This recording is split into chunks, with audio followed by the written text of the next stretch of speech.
बालबोध पाठमाला भाग 1 के आधार से कल तक हम यहाँ णमोकार महामंत्र और चत्तारी मंगल पाठ इसकी चर्चा अपेक्षित विस्तार से कर चुके हैं।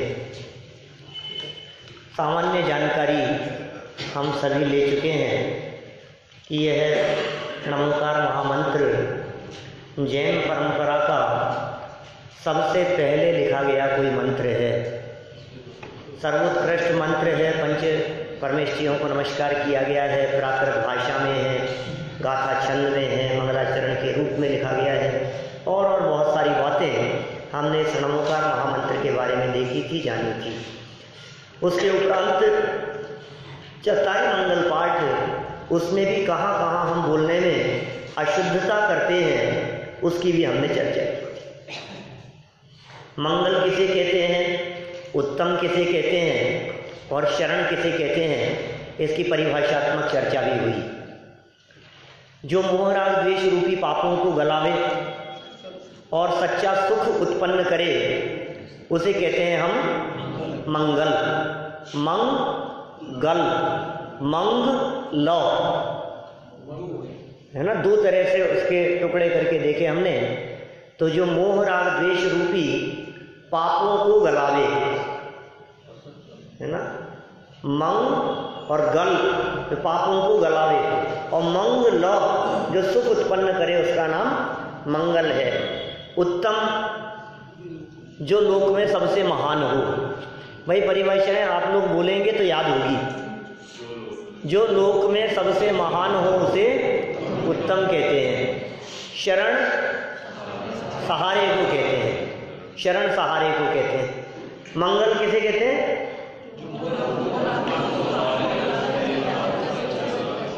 जो मोह राग द्वेष रूपी पापों को गलावे और सच्चा सुख उत्पन्न करे उसे मंगल कहते हैं। देखिए अंतिम पंक्तियों में यह बात कही थी कि जो जीव इन पंच परमेष्ठियों की शरण लेता है, जो जीव इन पंच परमेष्ठियों के बताए हुए मार्ग पर चलता है उसका कल्याण होता है, उसका दुख मिट जाता है, उसके जन्म मरण का अभाव होता है, वो संसार के दुखों से छूटकर परम मुक्ति की प्राप्ति करता है, माने वो भगवान बन जाता है। यहाँ तक की बात हम कल तक कर चुके थे।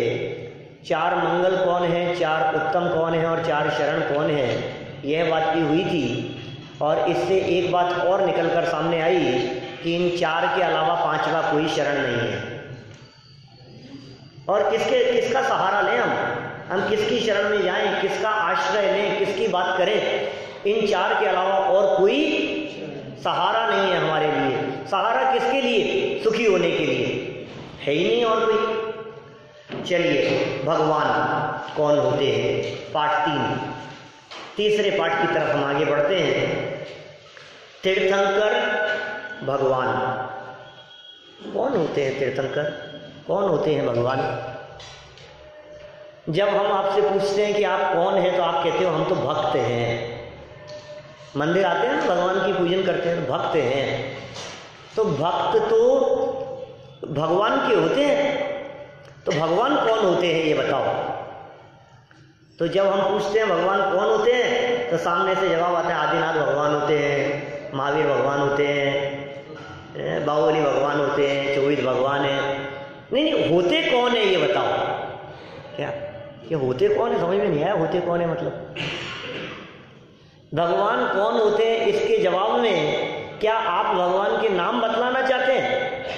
हम भगवान के स्वरूप की बात कर रहे हैं। भगवान कौन होते हैं?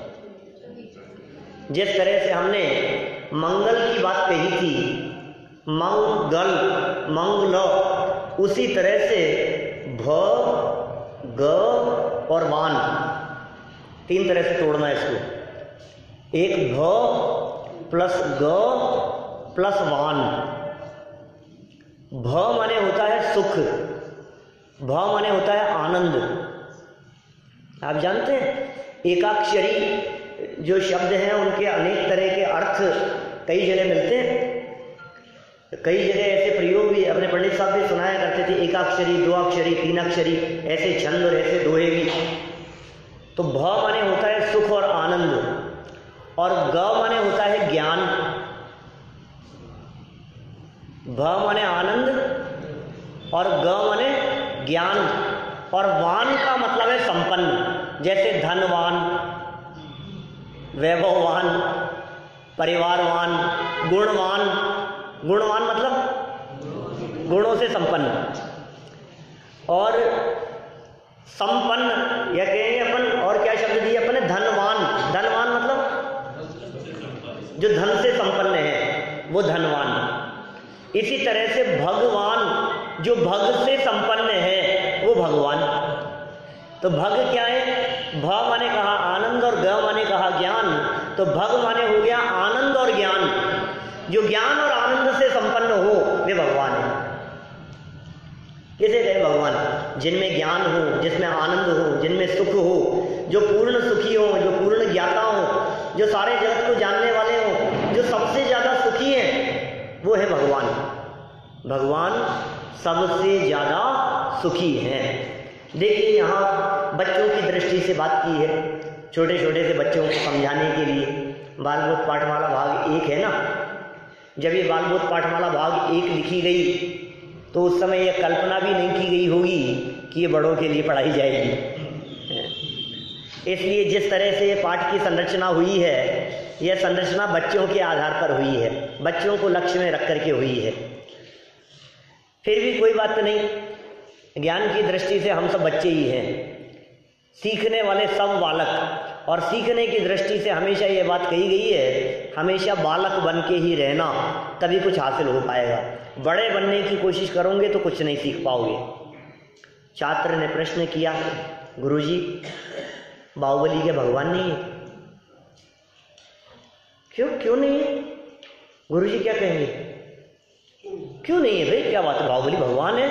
बाहुबली भगवान की जय। हम लोग बाहुबली भगवान के दर्शन के लिए जाते हैं, श्रवण में बोला जाते हैं। क्यों नहीं है? भगवान है ना।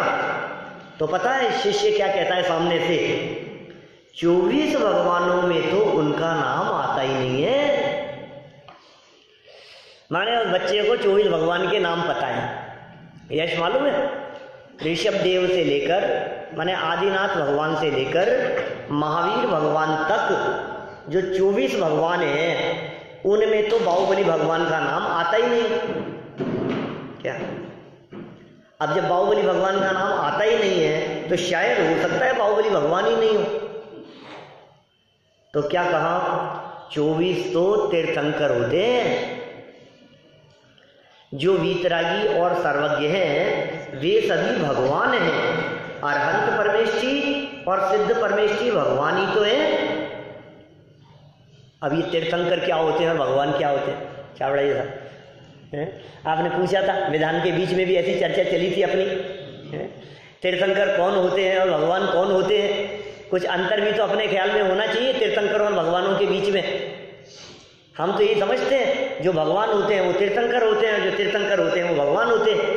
लेकिन इन्होंने क्या परिभाषा कही? यहाँ भगवान की परिभाषा कही है, जो वीतरागी हैं और जो सर्वज्ञ हैं वे भगवान हैं। वीतरागी क्या होता है?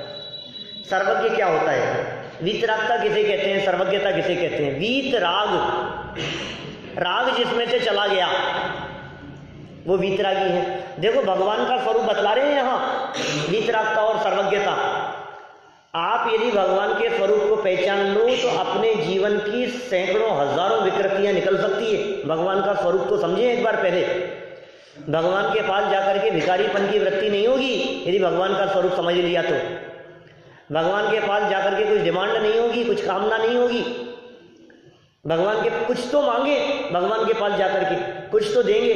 भगवान हमारे संकट दूर हो जाएंगे, भगवान हमारी परेशानियां दूर हो जाएगी, हे भगवान हमें बचा लो, हे भगवान हमारी तबीयत ठीक हो जाए, हे भगवान घर में अम्मा जी ठीक हो जाए। क्या लगता है आपको? पहले ये समझो आप भगवान कैसे होते हैं? वीतरागी। परिभाषा क्या लिखी है यहाँ? जो वीतरागी और सर्वज्ञ हैं वे सभी भगवान हैं। जो वीतरागी और सर्वज्ञ होते हैं उन्हें भगवान कहते हैं। परिभाषा याद होगी सबको? राजीव जी क्या परिभाषा है? जो वीतरागी और सर्वज्ञ होते हैं वो भगवान होते हैं। बाहुबली भी वीतरागी सर्वज्ञ थे और युधिष्ठिर, भीम, अर्जुन सब वीतरागी सर्वज्ञ हो गए, सब भगवान हो गए। और रामचंद्र जी और हनुमान जी वो भी भगवान। इसका मतलब वे भी वीतरागी और वो भी सर्वज्ञ। और वीतरागी का मतलब क्या कहा? जहां राग नहीं है, जहां द्वेष नहीं है, जहां 18 प्रकार के दोष नहीं है, जहां निद्रा नहीं है, जहां विस्मय नहीं है, जहां खेद नहीं है, राग द्वेष मोह नहीं है, पसीना नहीं है। शुद्ध पिपासा जरातंक जन्मांतक व्यस्मयाः न राग द्वेष मोहाश्च यस्याप्ते से प्रकीर्तिते। माने कौन है वीतरागी? भगवान, जिनके 18 प्रकार के दोष नहीं।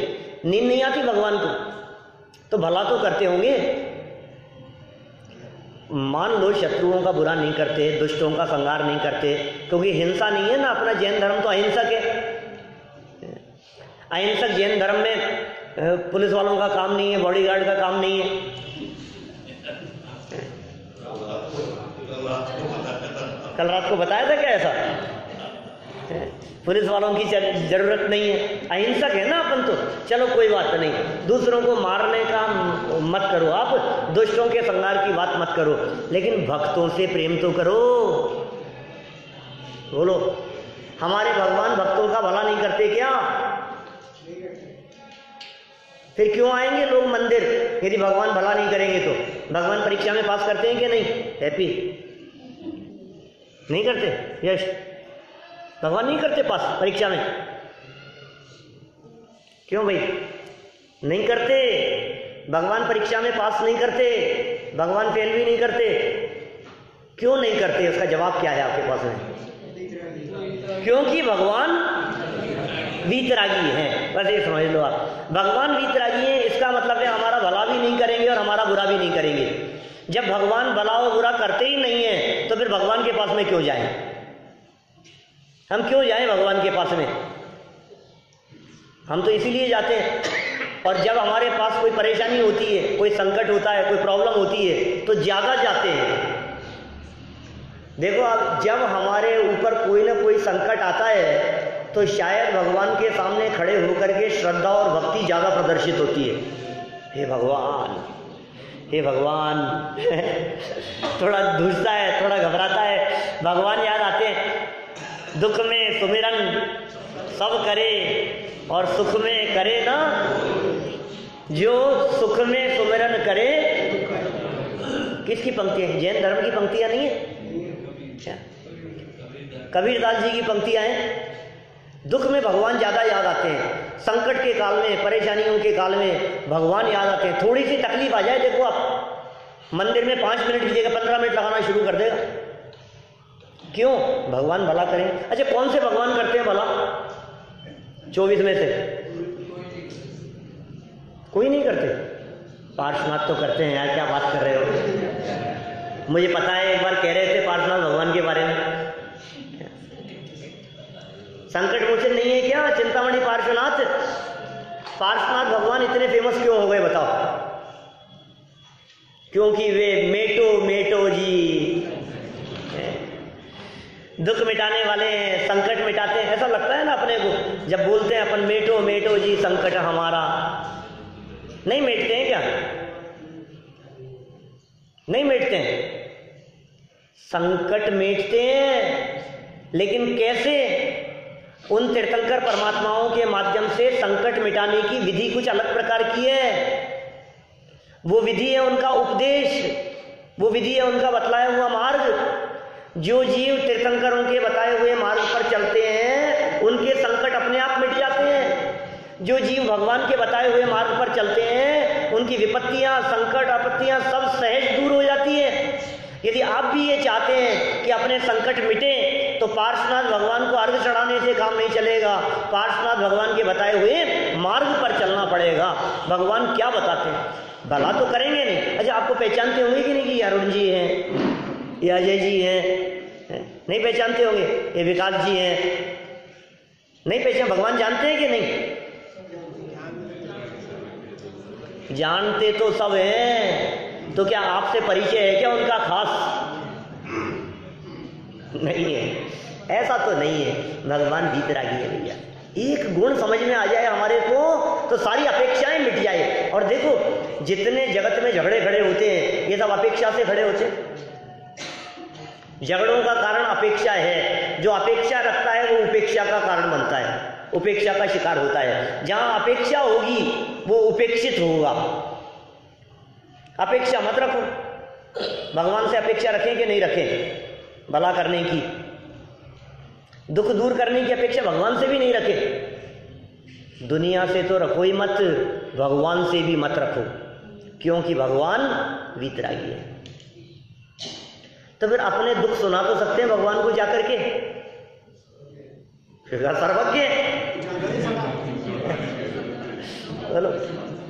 भगवान हमारा भला करेंगे नहीं कि कोई बात नहीं, करे चाहे नहीं करे, क्या काम हो चाहे नहीं हो, लेकिन एक बार कम से कम जाकर के अपना दुखड़ा रो तो आए, सुना तो आए उनके सामने जाकर के। ऐसा लगता है ना भाई। देखो कभी कभी क्या होता है, कोई काम जब अपने अटक रहे होते हैं और अपन सोचते हैं कि मिनिस्टरों के पास जाकर के काम होगा, उसके हाथ में है, उसके हाथ में है, ऐसा हम लोग सोचते हैं। वो कर सकता है, वो कर सकता है। तो फिर कोई कहता है अरे नहीं कोई नहीं करेगा। तो फिर अपन क्या कहते हैं, जाके कह तो आओ यार, करेगा तो ठीक है, नहीं करेगा तो ठीक है। तो ऐसे ही हम भगवान को जाकर के सुना तो आए। अब ये कह रहे हैं भगवान तो सर्वज्ञ हैं, माने भगवान सब कुछ जानते भी हैं। अब क्या करोगे आप? भगवान की सर्वज्ञता समझ में आ जाए, भगवान सब कुछ जानते हैं, सब कुछ देखते हैं, भगवान के ज्ञान में सब कुछ झलकता है, भगवान से कोई बात छिपी नहीं रहती है। आप पाप से बच जाएंगे, आप हिंसा नहीं कर सकते, आप झूठ नहीं बोल सकते, आप चोरी नहीं कर सकते, आप कुशील व्यभिचार नहीं कर सकते, आप बेईमानी धोखाधड़ी नहीं कर सकते। आपको पता लग जाए एक बार भगवान देख रहे हैं, भगवान को पता है इस बात का। कोई भी अपराध ये व्यक्ति तब करता है जब इसको लगता है कि कोई नहीं देख रहा है। जैसे इसको पता लगा ना कोई नहीं देख रहा है, किसी को पता नहीं है। और यहाँ क्या कह रहे हैं, भगवान कैसे सर्वज्ञ है। सर्वज्ञ है का मतलब भगवान सब कुछ देख रहे हैं, भगवान को सब बात का पता है। तो अब चोरी करना कि नहीं करना? नहीं ना, करना चाहिए, नहीं करना चाहिए। झूठ बोलना चाहिए कि नहीं? मैंने तो बोल दिया, क्या पता लगेगा। मम्मी को आकर के कुछ भी कह दिया, स्कूल में कुछ भी कह दिया, ऐसा हो गया था इसलिए होमवर्क नहीं किया। घर आकर के घर की चर्चा, ऑफिस की चर्चा, इधर की उधर, उधर की उधर, किसी को क्या पता लगेगा। यहाँ क्या कह रहे हैं, भगवान को सब पता है। भगवान कैसे होते हैं, परिभाषा बतलाओ एक बार जल्दी से सब। जो वीतरागी और सर्वज्ञ होते हैं उन्हें भगवान कहते हैं। तो तीर्थंकर नहीं होते हैं क्या वीतरागी और सर्वज्ञ? तीर्थंकर भी वीतरागी और सर्वज्ञ होते हैं, भगवान भी वीतरागी और सर्वज्ञ होते हैं, तीर्थंकर भी वीतरागी और सर्वज्ञ होते हैं। तो फिर अंतर क्या है दोनों में? बाहुबली भगवान तो थे लेकिन तीर्थंकर नहीं थे। क्या बात? जितने भी तीर्थंकर होते हैं वो सब भगवान होते हैं, लेकिन जितने भी भगवान होते हैं वो सब तीर्थंकर नहीं होते। समझ में आ रही है बात? बहुत सारे अंतर हैं तीर्थंकरों में और भगवानों में, बहुत अंतर है। अभी यदि अपन अंतर निकालने लगे हैं तो 20-25 अंतर निकालना तो बहुत मामूली बात है। भगवान जितने होते हैं वो अरहंत भी होते हैं और सिद्ध भी होते हैं। यहाँ आई ना एक लाइन, अरहंत परमेष्ठी और सिद्ध परमेष्ठी भगवान ही तो है। और तीर्थंकर कौन से परमेष्ठी होते हैं? तीर्थंकर कौन से परमेष्ठी हैं? अरहंत परमेष्ठी, पक्का? अच्छा, ऋषभ देव से महावीर तक के 24 तीर्थंकर अभी कौन से परमेष्ठी हैं? ये क्या हुआ? ऋषभ देव से महावीर तक ये 24 तीर्थंकर है ना सब, कौन से परमेष्ठी में आते हैं? अरिहंत, सिद्ध, आचार्य, उपाध्याय, साधु। अरहंत है या सिद्ध है? अरहंत होने चाहिए? नहीं, ये सिद्ध है। आदिनाथ से लेकर महावीर भगवान तक 24 तीर्थंकर कौन से परमेष्ठी बेटा? सिद्ध परमेष्ठी है। लेकिन जिस समय वो तीर्थंकर अवस्था रूप से मौजूद थे तब अरहंत थे। जब भगवान महावीर स्वामी का समव शरण लगा हुआ था ना, जब भगवान महावीर स्वामी जीवित थे, जब भगवान महावीर स्वामी का यहाँ अस्तित्व था, मौजूद थे, उनकी सभा लगती थी, देव लोग आते थे, उस समय वे अरहंत थे, समव शरण सहित विराजमान, समव शरण में बैठे हुए भगवान महावीर स्वामी। आदिनाथ भगवान जब समव शरण में बैठे थे तब अरहंत थे, और अजितनाथ भगवान जब तीर्थंकर बने तब आदिनाथ का क्या हुआ होगा? वो सिद्ध हो गए। जब संभवनाथ स्वामी तीर्थंकर बने, अरहंत बने, तो अजितनाथ भगवान का क्या हुआ होगा? वो सिद्ध हो गए। तो अरहंत बड़े होते हैं या सिद्ध?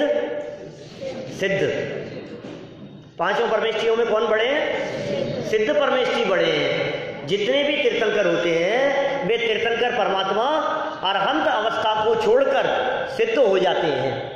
अच्छा, तीर्थंकर तो अरहंत होते हैं, ठीक है, बाद में सिद्ध बनेंगे।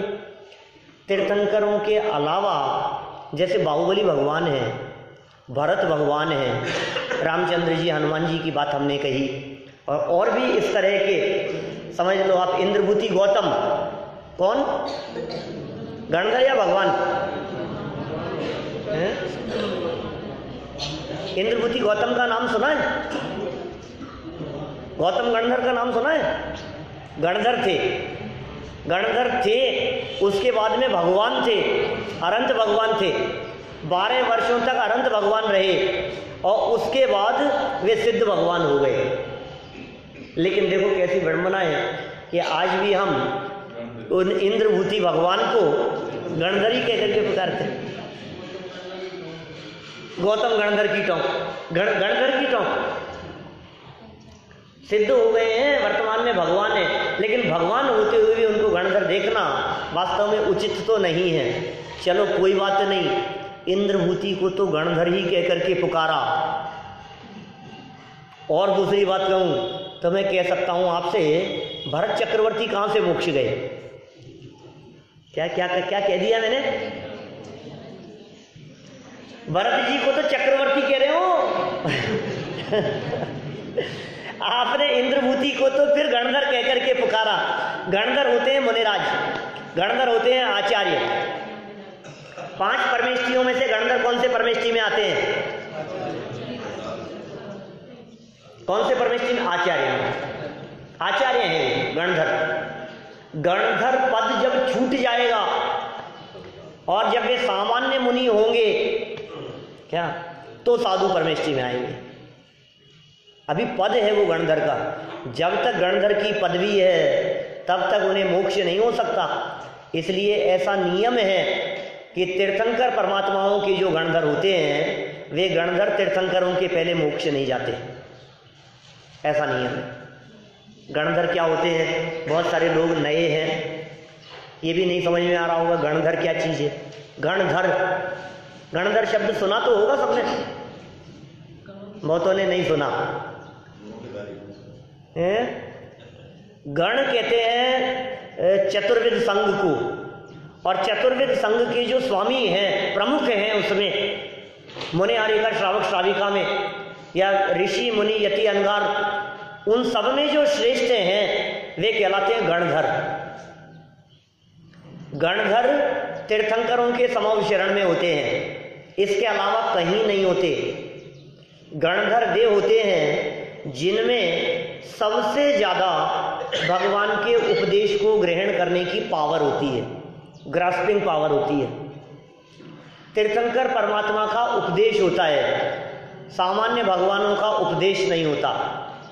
तीर्थंकर परमात्मा के उपदेश को, उनकी वाणी को दिव्य ध्वनि कहते हैं, सामान्य भगवानों की दिव्य ध्वनि नहीं होती। तो जो तीर्थंकर परमात्मा का उपदेश होता है, समूह शरण में बैठकर उनके उपदेश को सबसे ज़्यादा जो ग्रहण कर सके, सबसे ज़्यादा ग्रास्पिंग जिनके द्वारा हो सके, सबसे ज़्यादा पात्रता जिनमें हो, वे कौन कहलाते हैं? गणधर। समझ में आ रही है गणधर कौन होते हैं? तीर्थंकरों के उपदेश को सबसे ज़्यादा ग्रहण कर सकें, प्रमुख, उनके बिना उपदेश ही नहीं होता। भगवान महावीर स्वामी के समूह शरण में 66 दिन तक गणधर नहीं थे, इसलिए भगवान महावीर स्वामी का उपदेश नहीं हुआ 66 दिन तक। और फिर इंद्रभूति वे गणधर बनकर के जब आए, आने के बाद जब गणधर बने तो भगवान महावीर स्वामी का उपदेश प्रारंभ हुआ।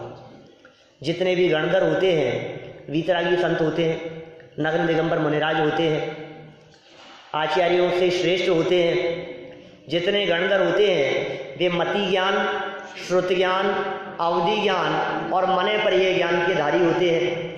जितने भी गणधर होते हैं उनके 64 रिद्धियों में से 63 रिद्धियां होती है। बच्चे नहीं समझ पा रहे होंगे, बड़े तो सब जानते ही हैं। रिद्धियां होती है मुनिराजों के जीवन में। रिद्धियां माने चमत्कार, अनेक प्रकार की शक्तियां।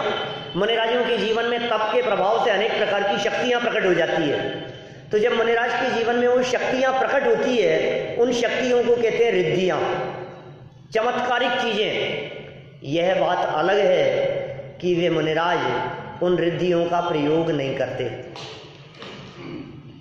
कुछ करते भी हैं, कुछ रिद्धियां ऐसी भी होती है जो प्रयोग करने में आती है, कुछ रिद्धियां ऐसी होती है जिनका प्रयोग करे तो मुनि अवस्था से गिर जाएं। कुछ रिद्धियां ऐसी होती है जो विकल्प पूर्वक प्रयोग की जाती है, कुछ रिद्धियां ऐसी होती है जो बिना विकल्प के अपने आप ही उन रिद्धियों का प्रयोग होता है। अलग अलग तरह की रिद्धियां हैं। तो 64 रिद्धियां कही है शास्त्रों में।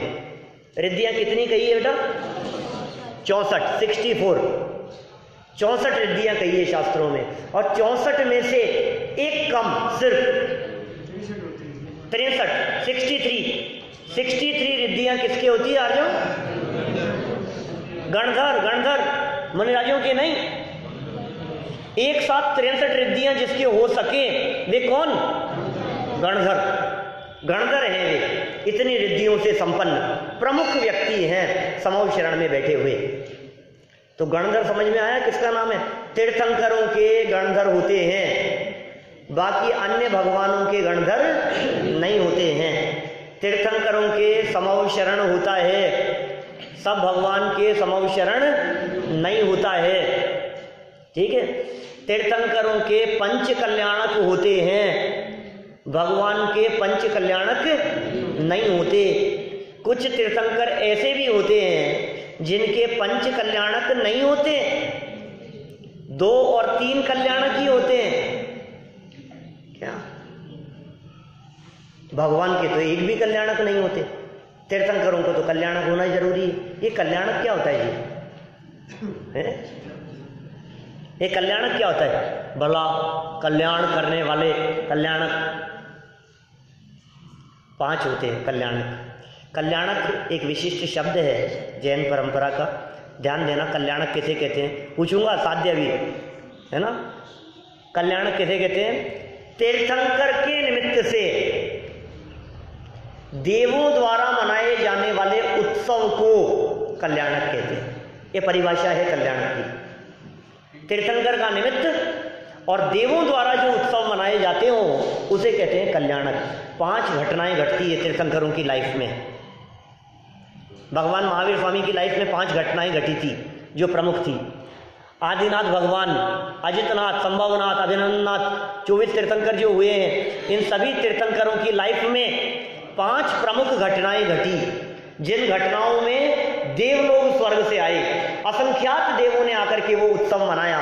सामान्य भगवान की लाइफ में नहीं होता, रामचंद्र जी की लाइफ में नहीं हुआ था, हनुमान जी की लाइफ में नहीं हुआ था, बाहुबली स्वामी की लाइफ में नहीं हुआ था, भरत जी की लाइफ में नहीं हुआ था, लेकिन आदिनाथ भगवान की लाइफ में हुआ था।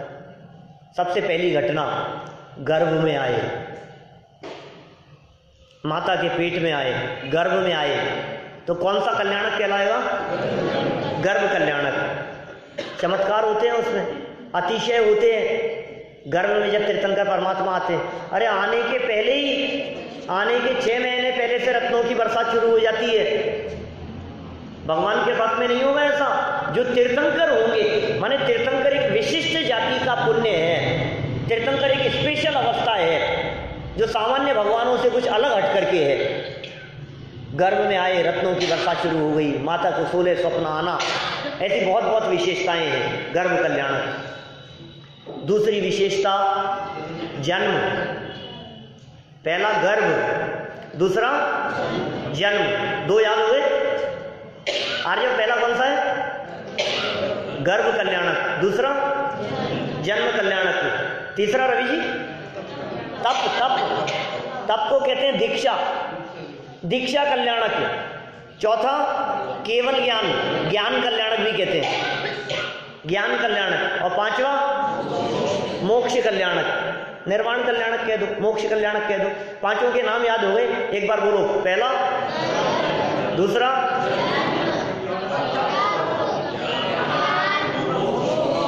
5 कल्याणक हैं। किन के होते हैं 5 कल्याणक? भगवानों के। कौन से भगवानों के? तीर्थंकर भगवान के, है ना। माने जितने तीर्थंकर भगवान होंगे उनके ये 5 कल्याणक होंगे। जन्म का उत्सव मनाने के लिए देव आते हैं, सुमेरु पर्वत पर ले जाते हैं। यहाँ ये रचना दिख रही है ना, इधर बाल तीर्थंकर का जन्माभिषेक की रचना मार्बल पे बनी हुई, 200-250 साल पहले की रचना है। सुमेरु पर्वत दिख रहा है, ऐरावत हाथी पर बाल तीर्थंकर को बैठा करके ले जा रहे हैं, उत्सव मना रहे हैं। इसी तरह से दीक्षा कल्याणक, दीक्षा कल्याणक या तप कल्याणक, घर गृहस्थी, परिवार, राजपाट आदि का त्याग करके दीक्षा ले ली, केवल ज्ञान की प्राप्ति हो गई तो समूह शरण की रचना हो जाती है।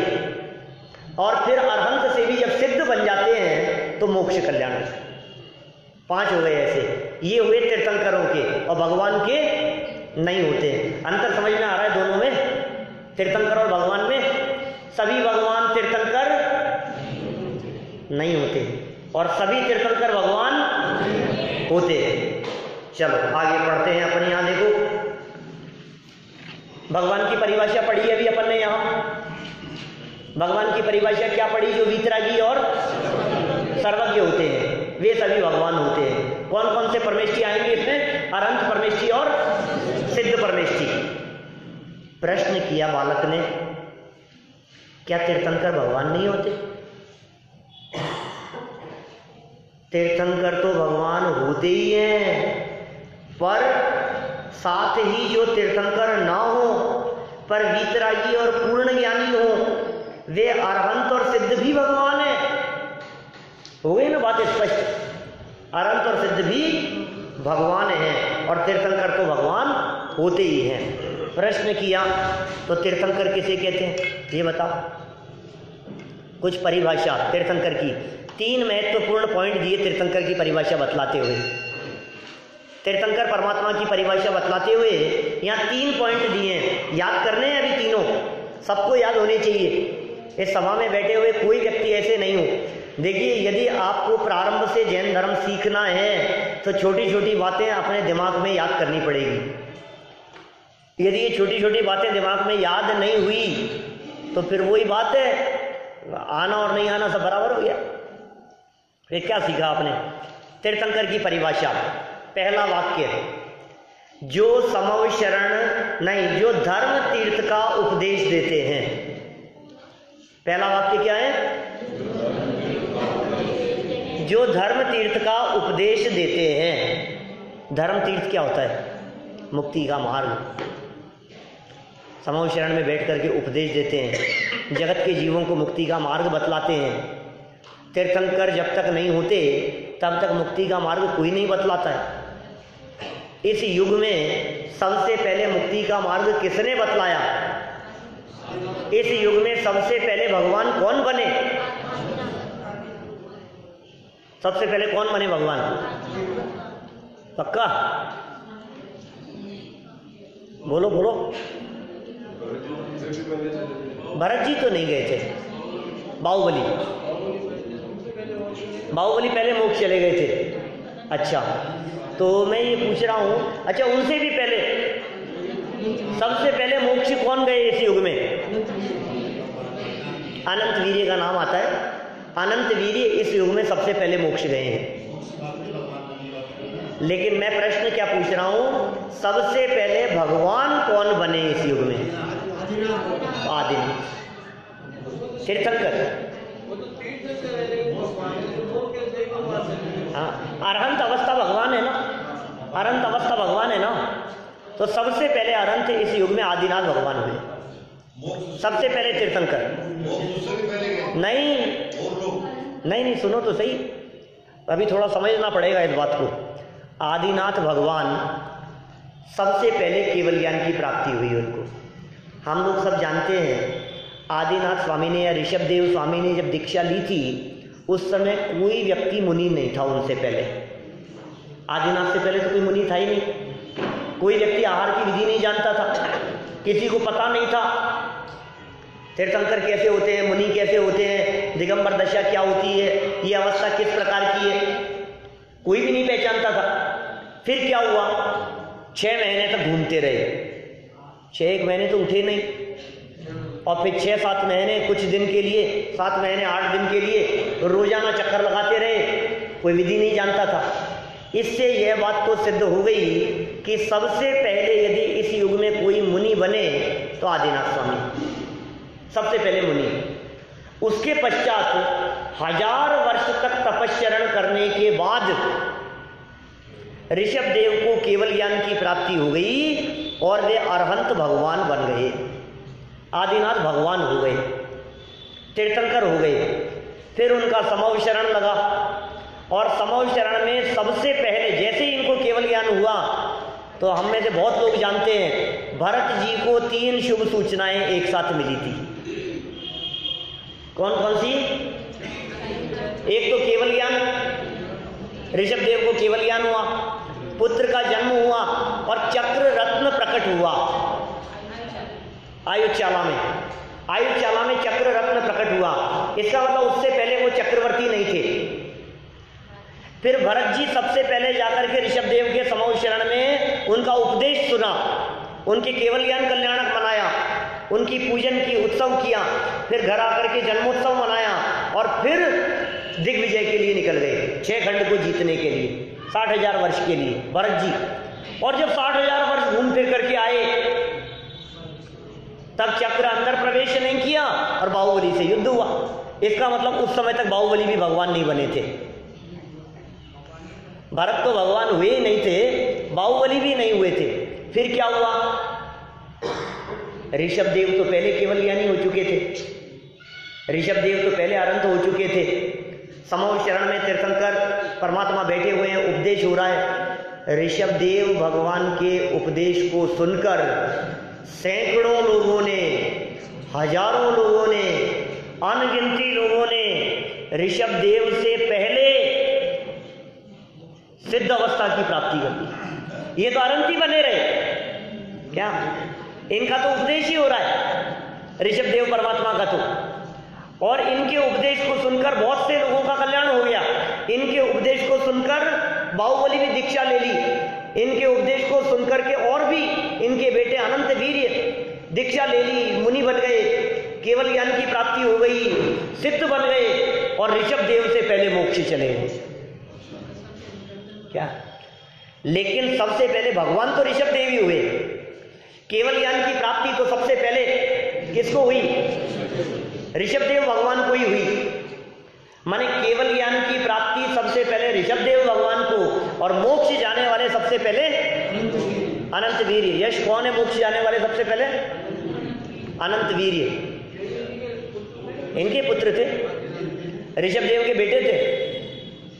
अनंत वीर्य ऋषभदेव के बेटे थे, और न मालूम कितने जीव इनसे पहले मोक्ष चले गए। चलो यहाँ क्या कह रहे हैं हम? धर्म तीर्थ का उपदेश। किसने कहा?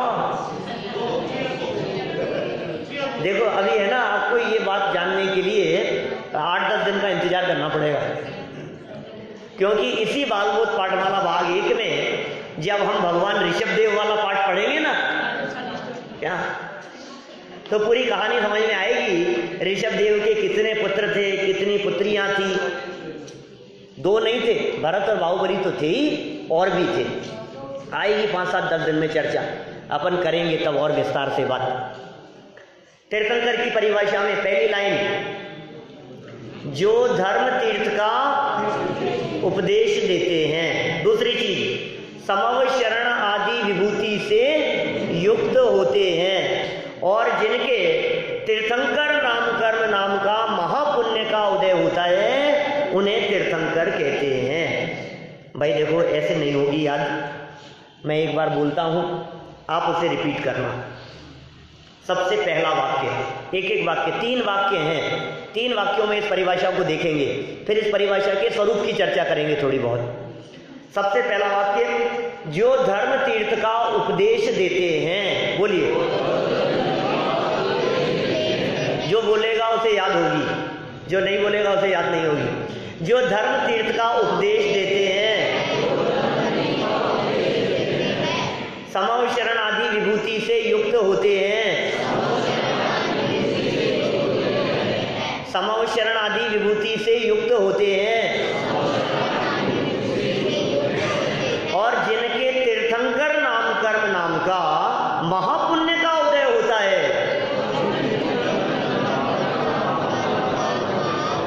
और जिनके तीर्थंकर नाम कर्म नाम का महापुण्य का उदय होता है,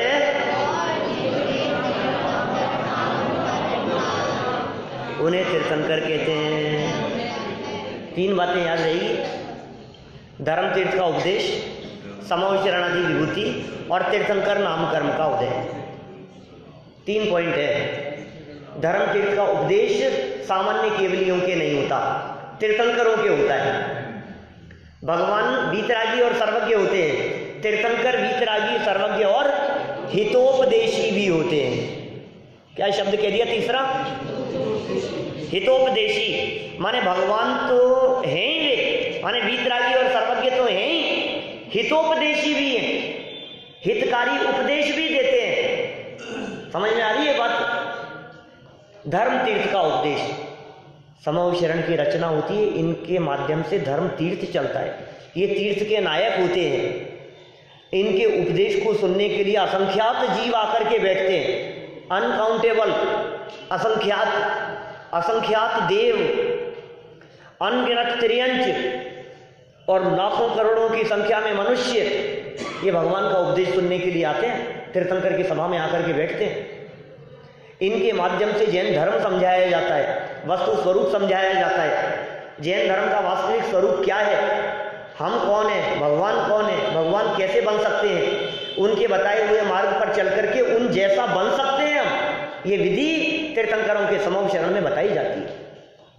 तो पहला हो गया धर्म तीर्थ का उपदेश। दूसरा क्या कहा? समव शरण आदि विभूति। विभूति मतलब वैभव, संपन्नता, तीर्थंकरों का वैभव। देखो तो सही चमत्कार, जिन्होंने वर्षों पहले अपने जीवन में सब कुछ त्याग दिया हो, अब कैसा पुण्य का उदय आ गया है कि सर्वाधिक विभूति तीर्थंकरों के जीवन में दिखती है। बहुत बातें हैं तीर्थंकरों के संदर्भ में। ये जो विभूति दिखती है, यह सब विभूति और वैभव पुण्य का फल है। प्रवचन सार में उल्लेख किया है, शायद 46 नंबर गाथा है, कौन सी मनीष जी? 45-46 नंबर की गाथाओं में से पुण्य फला अर्हंता, या तो 45 होगी या 46 होगी।